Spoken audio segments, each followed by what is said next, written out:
2020년 마지막 주일 예배, 감격스러운 예배입니다. 한 해를 또 하나님께서 우리를 살려주셨고 여기까지 인도해 주셨고, 특별히 열방하나교회가 이제 1년을 마감하는 그런 예배의 시간입니다. 참 감사합니다. 어느 한 날이라도 뭐 소중하지 않은 날이 없습니다만 역사 속에서 기억에 남을 만한 날들이 있습니다. 2020년 3월 1일 열방하나교회 출발하는 날이 저에게는 되게 기억에 남는 날이기도 하지요. 우리 뭐 결혼기념일, 생일 뭐 이런 것들을 다 중요한 날들로 이렇게 기념을 합니다. 1944년 6월 6일 기억나는 날짜가 있으신가요? 네, 44년 6월 6일 새벽 6시 반에 노르망디 상륙작전이 펼쳐집니다. 인류 역사에 되게 중요한 날로 기록됩니다.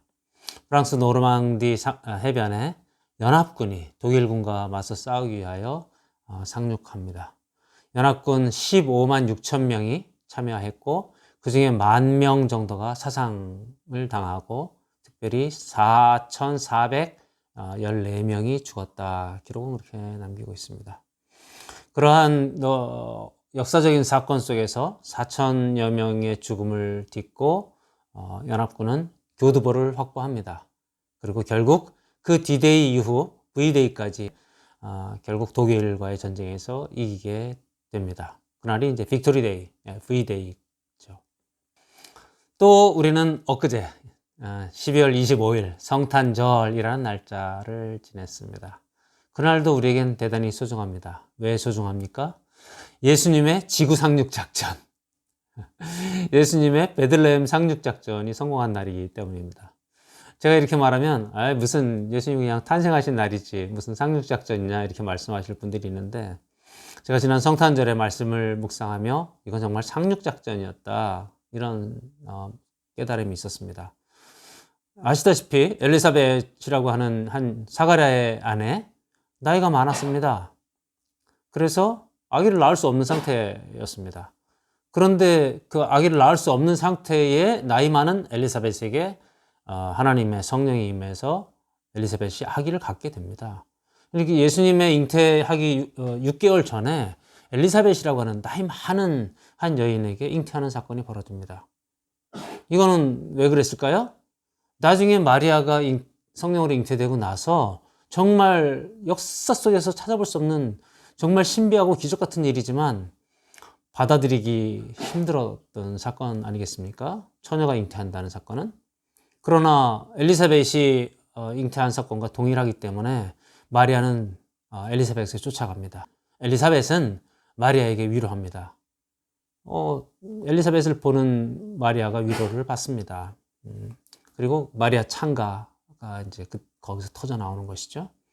사가랴에게 천사가 나타나서 사가랴에게 아기를 가질 것이라고, 요한이라고, 그 요한이 앞으로 주님의 길을 예비하는 자가 될 것이라고 이렇게 천사가 또 전해주지 않습니까? 또 요셉과 마리아에게 천사들이 쫓아와서 두려워하지 말라고. 요셉은 얼마나 고민이 많았습니까? 아직 결혼도 안 했는데 본인이 약혼자가 배가 불러와요. 사람들에게 들키면 이건 돌로 맞아 죽는, 유대의 사형법에 의해서 돌로 맞아 죽는 그런 일이 있으니 얼마나 고민이 많았겠습니까? 그런 요셉에게 천사가 찾아와서 두려워하지 말라고, 성령으로 잉태된 것이라고. 마리아에게도 찾아와서 마리아에게 또 이야기하면서 아기를 낳으리니 예수라 하라고, 하나님이 너와 함께 한다고. 그렇게 천사들이 찾아다닙니다. 성령님은 잉태하는 일을 맡으셨습니다. 하나님은 그 계획을 일찍부터 시작하셨습니다. 그리고 우리가 그동안 잘 눈여겨보지 않았던 예수님의 탄생 그 베들레헴에 수없이 많은 아이들이 죽습니다. 2살 아래의 아이들이 헤롯 대왕의 명령으로 다 죽습니다. 마치 노르만디 상륙 작전이라서 4,400명이 죽은 것처럼 이 베들레헴에서도 수없이 많은 아이들이 죽습니다. 그리고 그 결과로 예수님은 말구 위에서 태어나십니다. 그러니 어찌 이것을 그냥 예수님의 탄생 이렇게 말할 수 있겠습니까? 예수님의 베들레헴 상륙 작전이다 이렇게 말해도 과언이 아니겠습니다. 예수님이 이렇게 교두보를 확보하심으로 이제 D-Day가 지나갔고, 마지막 십자가에서 예수님이 돌아가시는 그날 V-Day, 사단은 죽게 되고 사단은 꺾이고 죽음은 정복당하고 이 땅 가운데에 완전한 하나님의 나라가 이제 예수님으로 말미암아 선포되어지고 이루어집니다.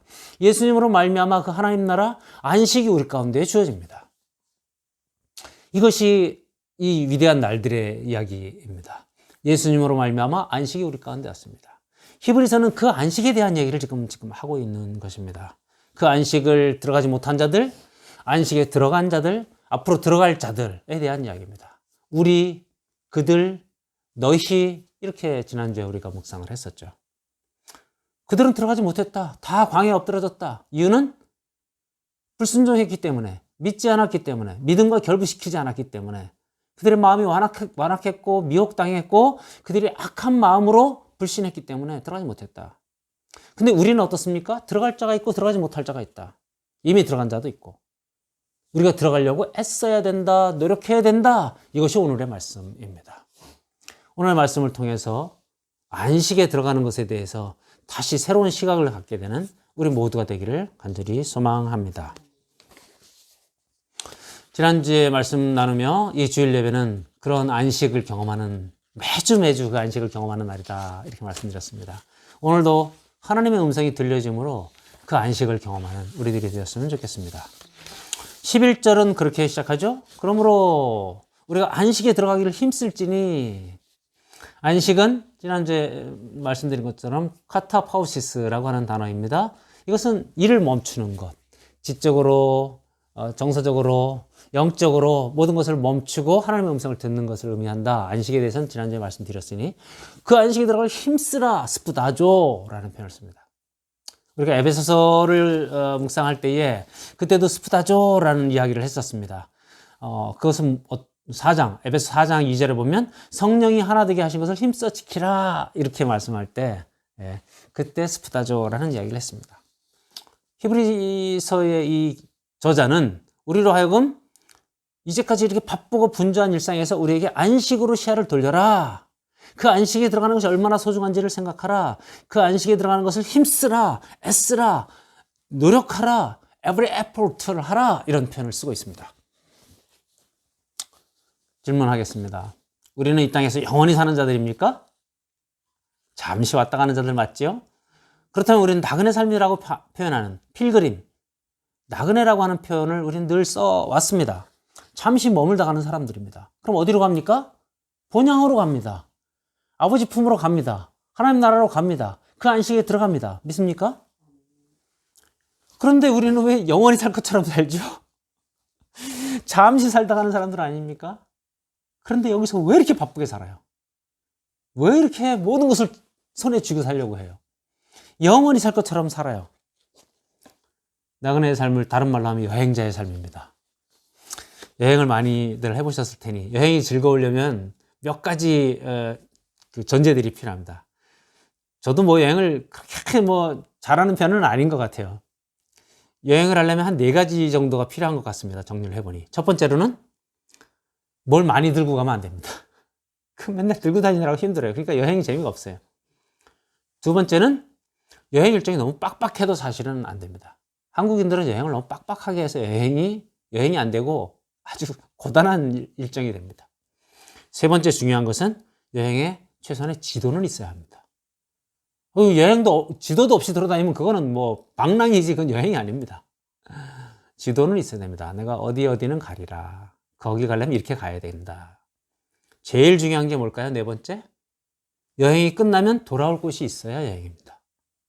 돌아올 집이 있는 게 여행이죠. 돌아올 집이 없이 돌아다니는 것은 방랑이요, 노숙자, 홈리스. 그리고 여행에서 제일 중요한 것은 마지막 돌아올 집이 있다. 안식할 고향이 있다라는 것입니다. 이스라엘 백성들에게는 안식에 대한 약속이 주어져 있었습니다. 그런데 그들은 그 안식에 들어가지 못했다. 광야에서 다 엎드러졌다. 성경은 그렇게 기록하죠. 왜 그랬다고요? 순종하지 않았기 때문이다라고 히브리서 3장 18절 19절. 4장 2절에서는 믿음과 결부하지 않았다. 믿음과 연합시키지 않았다. 믿음과 하나 되지 않았다. 들어가지 못한 이유를 계속 앞에서 말하고 있습니다. 그렇기 때문에 너희는 그 순종하지 아니하는 자들과 같이 광야에 엎드러지지 않으려면 순종의 안식에 들어가기를 힘써야만 한다. 이렇게 표현합니다. 그 말은 무슨 말입니까?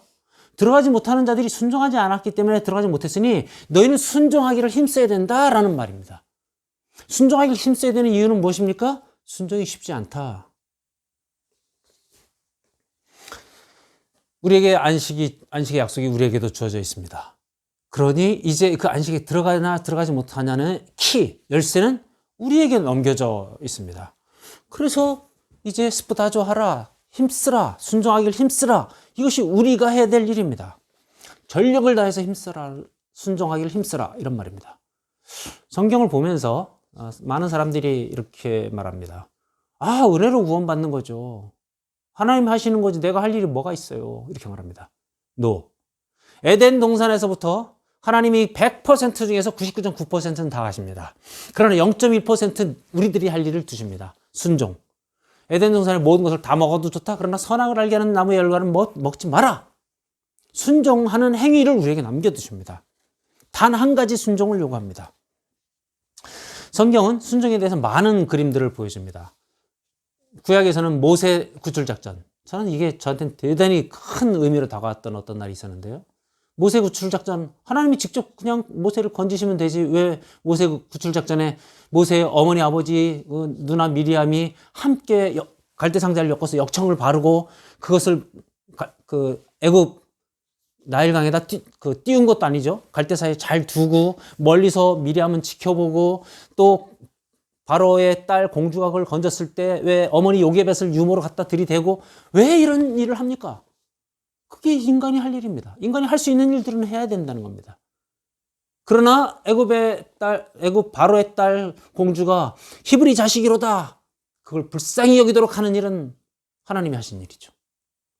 느헤미야가 바벨론에 포로로 갔을 때에 그가 예루살렘의 소식을 들으면서 슬퍼했습니다. 울었습니다. 그리고 왕께 나아가서 기도하며 왕께 나아가서 왕으로부터 돌아와서 성벽 쌓기를 시작합니다. 그 장면에서 왕께 요청하는 건 느헤미야입니다. 죽음을 각오한 행위죠. 그리고 왕의 마음을 후덕하게 하셔서 하나님이 그걸 허락하게 하시는 것은 하나님의 일입니다. 성벽을 쌓는 작업을 할 때 느헤미야가 놀고 있습니까? 백성들이 놀고 있습니까? 그들은 벽돌을 나릅니다. 창을 들고 외적을 무찌릅니다. 그러나 그것들을 하게 하는 하나님, 그것들을 일하게 하시는 하나님, 파수꾼은 나팔을 불어야 합니다. 이처럼 인간이 해야 될 일을 하나님 남겨두십니다. 순종의 행위를 해야 됩니다. 성벽이 그냥 쌓여지지 않습니다. 신약으로 넘어오면 예수님은 병자들을 고칩니다. 문둥병자를 고치고 안진뱅이를 고칩니다. 그리고 내가 그 자리를 들고 일어나서 걸어가라. 그 자리 뭐하러 들고 걸어갑니까? 그 쓰레기 같은 거. 그 일을 시킵니다. 실로암에 가서 네 눈을 씻으라. 하나님은 계속 이렇게 일하시는 분이십니다. 그러니 이 땅 가운데에 우리가 안식에 들어가는 약속이 있습니다. 그런데 우리가 순종해야 될 것들이 있습니다. 전제가 뭡니까? 말씀. 앞에 우리가 말씀 들은 것들을 순종해야 합니다. 근데 이것들은 우리가 힘써서 해야 될 일들이다. 스푸다조 해야 될 일들이다. 성경은 그렇게 기록합니다.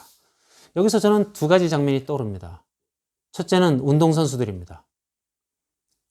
가끔 그 올림픽 시즌에 운동선수들이 운동하는 모습들을 보십시오. 정말 땀이 비오듯 합니다. 그럼 막 숨이 턱에 차 있는 모습을 봅니다. 곧 쓰러질 것 같은데 또 일어납니다. 자기와 지독하게 싸우는 모습을 봅니다. 저는 감동을 받아요. 자기를 쳐서 복종하는, 이기기 위해서 주어진 그 목적, 자기에게 주어진 그 사명, 그것을 감당하기 위해서 자기와 그렇게 치열하게 싸우는 운동선수들을 보면서 감동을 받습니다. 또 하나는 전쟁.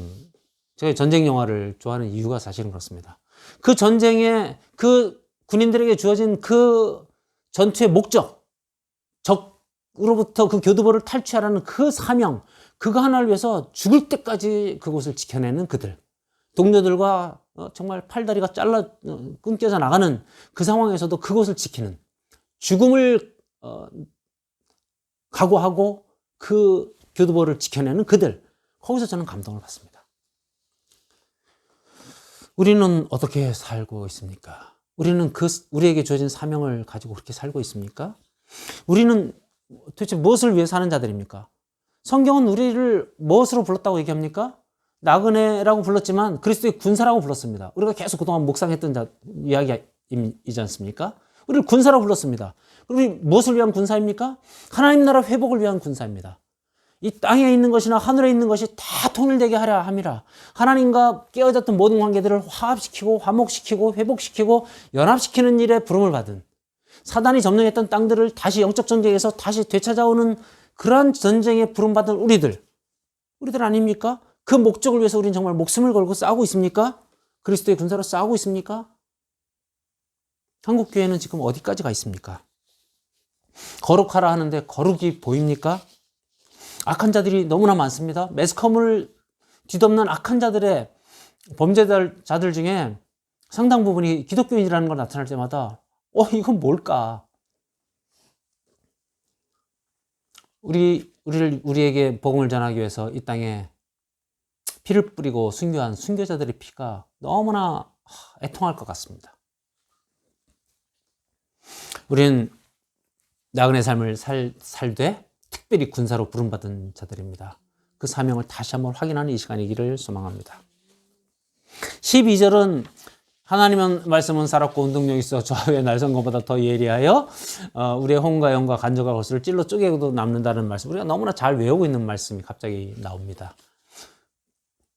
사실 그 앞에 안식에 들어가길 힘쓸지니 그렇게 해놓고서 갑자기 하나님의 말씀에 대한 이야기가 나오니까 좀 뜬금없이 비약 같은 느낌이 듭니다. 히브리서를 그래서 바울의 저작이 아니라고 하는 이야기들이 이런 데서 우리가 이해가 됩니다. 바울은 굉장히 논리적입니다. 이런 비약이 좀 없어요. 근데 이건 비약이 좀 있습니다. 그런데 이 말씀을 묵상하면 이걸 어떻게 연결하죠? 안식과 이 하나님의 말씀을 어떻게 연결합니까?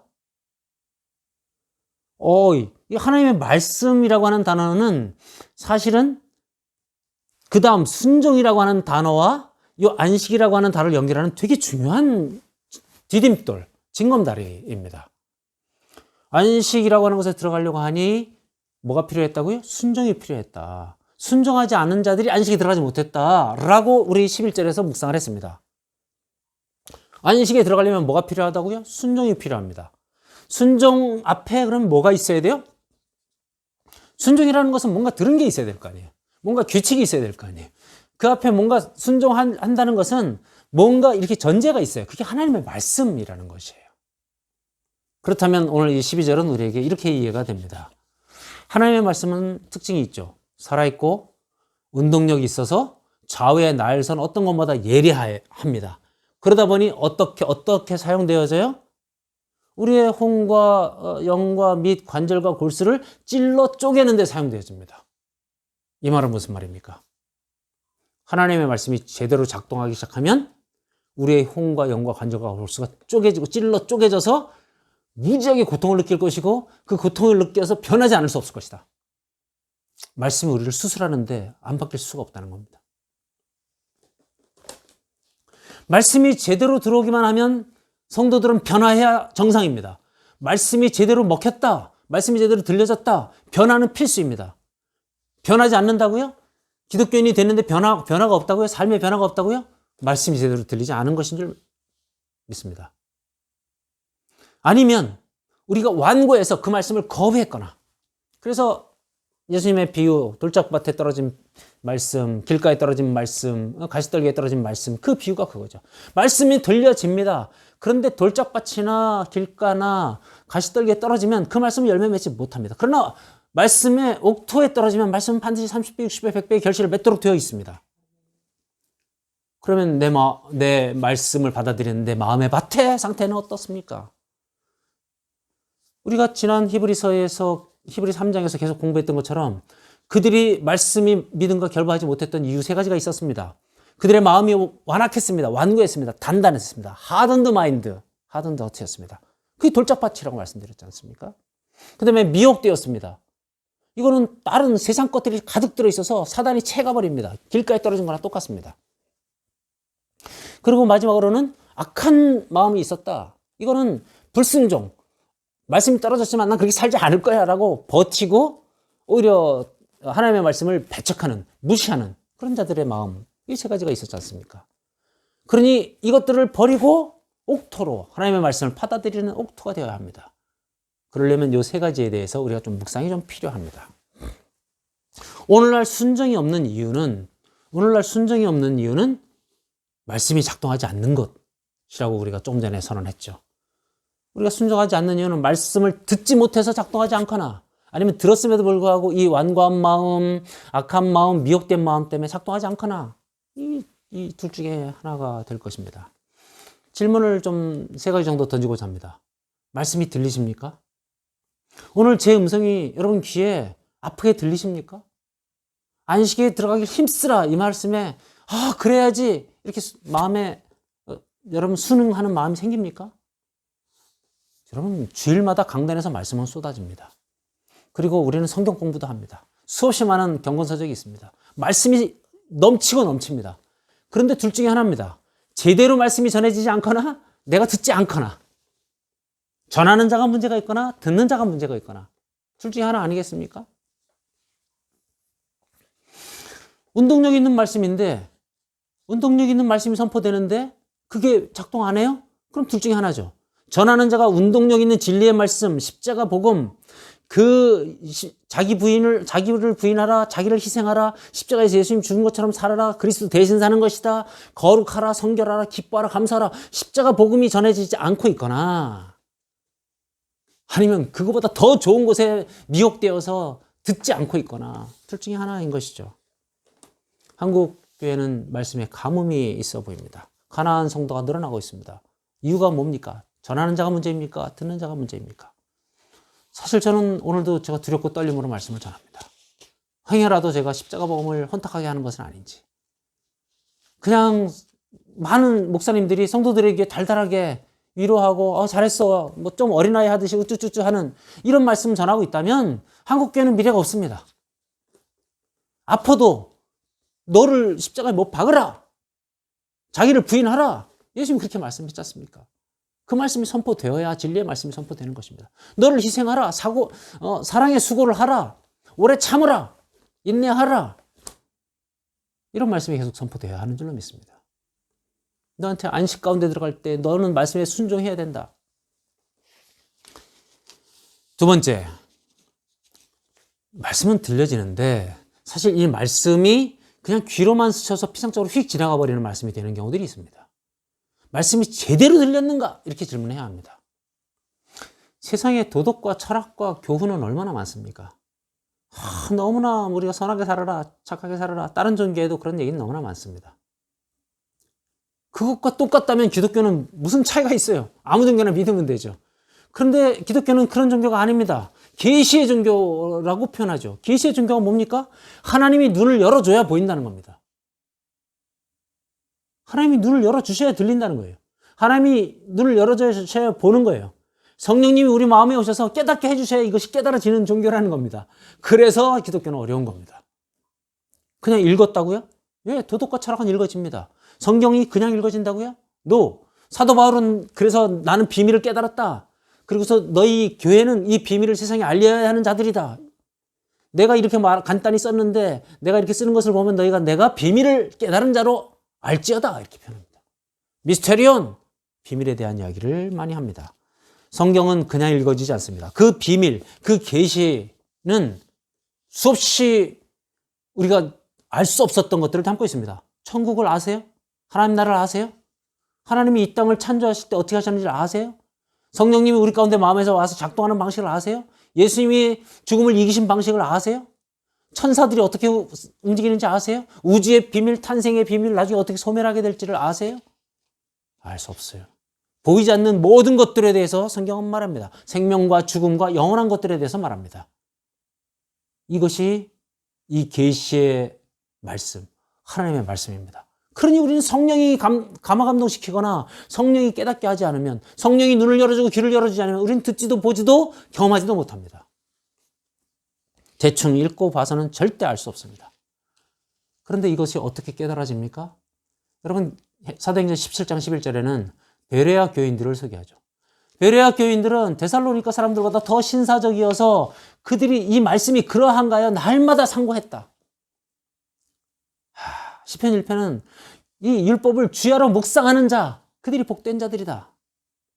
그러니 이게 그냥 읽어가지고 되는 게 아니고요. 그 깊이에 진짜 뭐가 있는지 딱 긁어서 파 먹어봐야 하는 게 하나님의 말씀인 줄 믿습니다.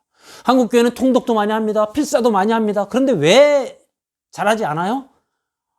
그것만 해가지고는 안 되고요. 성령의 깨닫게 하심을 의지하면서 그 깊은 곳에 진짜 어떤 말씀을 하시고 계시는지를 들으려고 하는 아주 이 치열한 애씀, 힘씀, 그게 있어야만 된다라는 것입니다.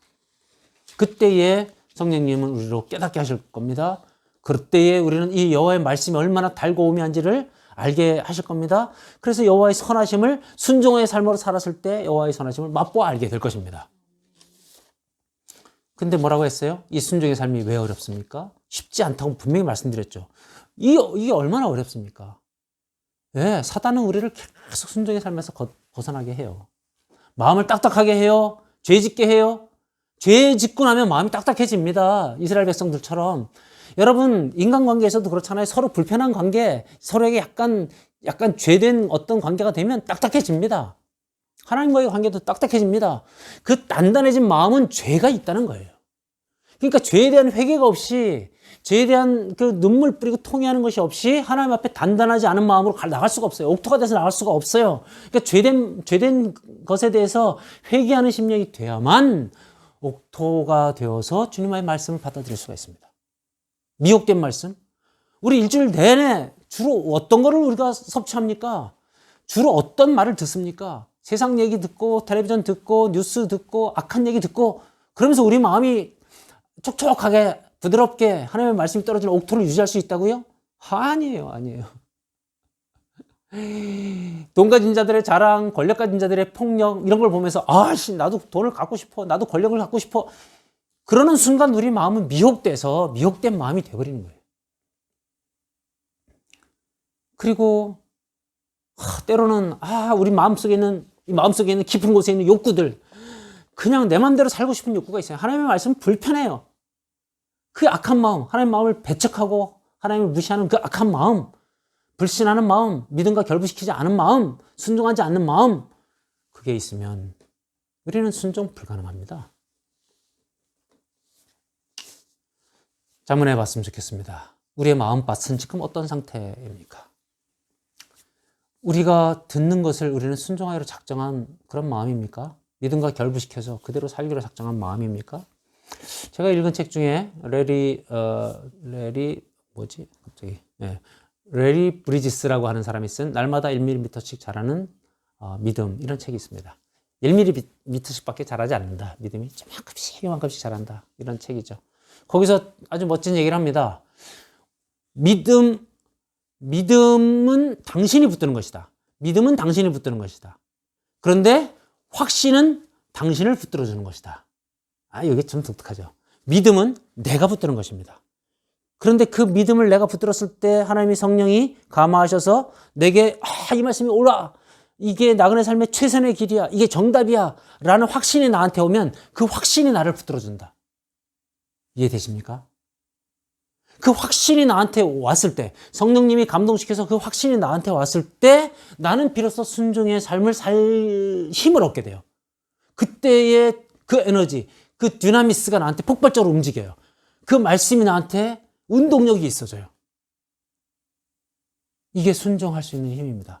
그러니 말씀을 붙들고 곰씹어서 묵상하고 주야로 묵상하고, 그래서 말씀이 진짜 나한테 이것이야말로 정답이야 라고 하는 믿음, 거기까지 가는 단계 속에서 성령님의 도우심을 받아서 거기까지 도달해야 됩니다. 그래야 말씀이 내 안에 작동하고 나는 그 말씀대로 살아가게 됩니다. 흔히들 레마의 말씀 이런 표현 쓰잖아요. 확신되어진 말씀. 그러니 말씀을 묵상하고 암송하는 건 대단히 중요합니다. 자, 그러면 이제 여쭤보겠습니다. 13절로 가서 이런 말씀이 계속 이어지죠. 지으신 것이 하나도 그 앞에 나타나지 않음이 없고 우리의 결산을 받으실 이의 눈앞에 만물이 벌거벗은 것 같이 드러나느니라. 지으신 것이 다 그 앞에서 다 드러나고 나타나고 벌거벗은 것처럼 될 것이다. 이 말씀은 또 갑자기 무슨 또 뜬금없는 얘기입니까? 이렇게 여쭤보겠습니다. 여러분의 삶에 무엇이 중요합니까? 그럼 이제 목회자의 질문이니까 많은 사람들이 예수님이 중요하죠. 하나님 나라 중요하죠. 또 안식에 대한 얘기를 듣고 있으니까 안식이 중요하죠. 이런 얘기를 합니다. 근데 진짜 중요합니까? 그럼 그것을 위해서 뭘 하고 계십니까? 뭘 투자하고 계십니까? 그것을 얼마나 자주 생각하십니까? 그것을 위해서 시간을 얼마나 쓰고 계십니까? 사실 안 그렇거든요. 그러니까 여러분의 마음과 생각과 뜻을 하나님께서 통찰하신다, 감찰하신다 이렇게 표현했어요. 그 하나님의 말씀이 우리의 마음의 생각, 가치관, 계획, 지금 무슨 생각을 하고 있는지, 어디다 시간을 쓰고 있는, 어디다 생각을 쓰고 있는지 다 아신다. 뜻, 욕구, 내가 먹는 것을 지금 탐하고 있는지, 음란한 생각을 하고 있는지, 뭐 도둑질 하려고 생각하고 있는지, 무슨 돈을 탐하고 있는지, 부를 탐하고 있는지, 명예를 탐하고 있는지 하나님 다 아신다. 그런데 내가 어떻게 속일 수 있느냐? 이게 오늘의 말씀입니다. 너는 벌거벗은 것처럼 드러날 것이다. 하나님이 네 마음의 생각과 뜻을 다 아신다. 만물이 드러나지 않는 것이 없다. 마치 회계장부를 펼쳐놓고 결산하는 분처럼 네 거를 다 들여다보고 계시다. 이런 말씀입니다. 그러니 우리가 순전하게 순종한다는, 나는 순종합니다, 그렇게 말하는 것이 나 스스로도 정말 확신할 수 있습니까? 어린아이처럼 순종합니까? 우리는 너무 그 세상 것이 너무나 많이 들어온 어른이 되어버렸어요.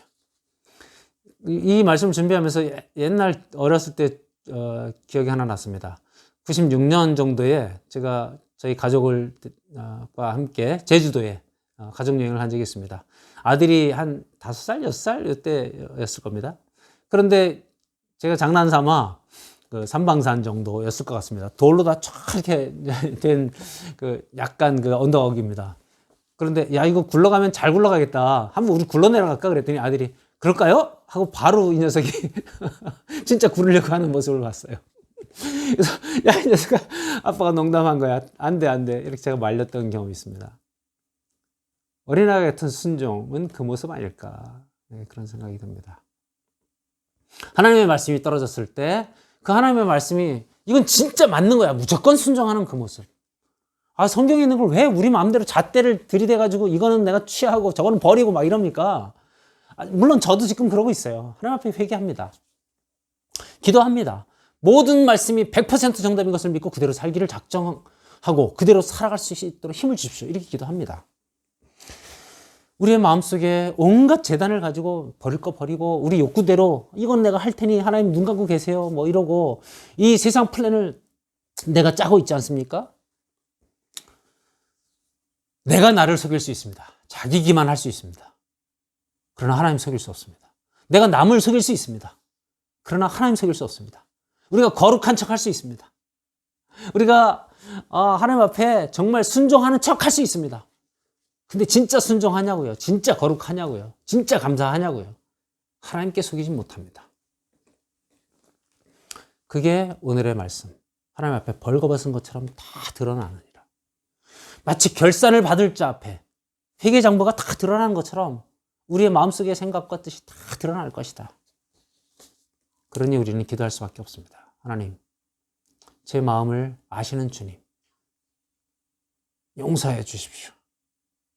우리의 추악한 이 모습을, 우리 정말 벌레 같은 이 모습을, 우리의 이 정말 구역질 나는 옛사람을 벗어버릴 힘을 주십시오. 이렇게 기도할 수밖에 없습니다.